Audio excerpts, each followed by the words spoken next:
अमेरिकेचे राष्ट्राध्यक्ष Donald Trump यांनी नुकतंच राष्ट्राला उद्देशून एक महत्त्वपूर्ण भाषण केलं आणि या भाषणात त्यांनी इराण युद्धाबाबत मोठा दावा केलाय। ट्रम्प म्हणालेत की इराण विरुद्ध सुरू असलेली मोहीम आता शेवटच्या टप्प्यावर आहे आणि लवकरच हे युद्ध संपणार आहे। त्यांनी या युद्धाला ऐतिहासिक विजय असंही संबोधलंय। ट्रम्प यांच्या मते इराण अण्वस्त्र बनवण्याच्या अगदी उंबरठ्यावर होता आणि अतिशय वेगानं लांब पल्ल्याच्या क्षेपणास्त्रांची निर्मिती करत होता। म्हणूनच हे युद्ध आवश्यक होतं असा त्यांचा दावा आहे। पण या सगळ्यात एक मोठा मुद्दा समोर येतो, तो म्हणजे पेट्रोलचे वाढलेले दर।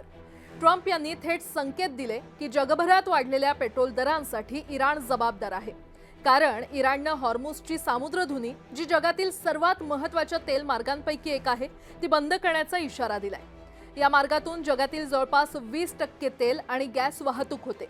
इराणनं जहाजांवर हल्ल्याची धमकी दिल्यानंतर या मार्गावरील वाहतूक मोठ्या प्रमाणात ठप्प झाली आहे। याचा थेट परिणाम झाला तो म्हणजे जागतिक तेलाच्या किमतींमध्ये वाढ।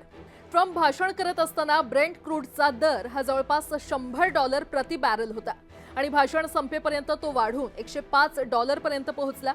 ट्रम्प यांनी आणखी एक मोठं आवाहन केलंय। ते म्हणालेत की ज्या देशांना इंधनाची कमतरता भासते त्यांनी आता धाडस दाखवावं, हॉर्मुझ मार्ग उघडण्यासाठी पुढाकार घ्यावा आणि यासोबत त्यांनी आखाती देशांऐवजी अमेरिकेकडून तेल खरेदी करण्याचं आवाहन केलं। ट्रम्प यांनी आपल्या भाषणात दावा केलेला आहे की हे युद्ध फक्त 32 दिवस चाललं आणि आता अमेरिकेला इराणकडून कोणताही धोका उरलेला नाही। भाषणाच्या शेवटी त्यांनी एक मोठं आश्वासन दिलं, हे युद्ध संपल्यावर अमेरिका अधिक सुरक्षित, अधिक सामर्थ्यवान आणि अधिक समृद्ध बनेल।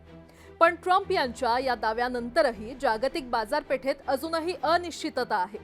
विशेषतः हॉर्मुझ मार्ग पुन्हा सुरू होईल का, याबाबत अजूनही शंका कायम आहे। तुम्हाला काय वाटतं, हे युद्ध खरंच संपणार आहे का, की यामागे अजून मोठं राजकारण आहे? तुमचं मत कमेंटमध्ये नक्की सांगा।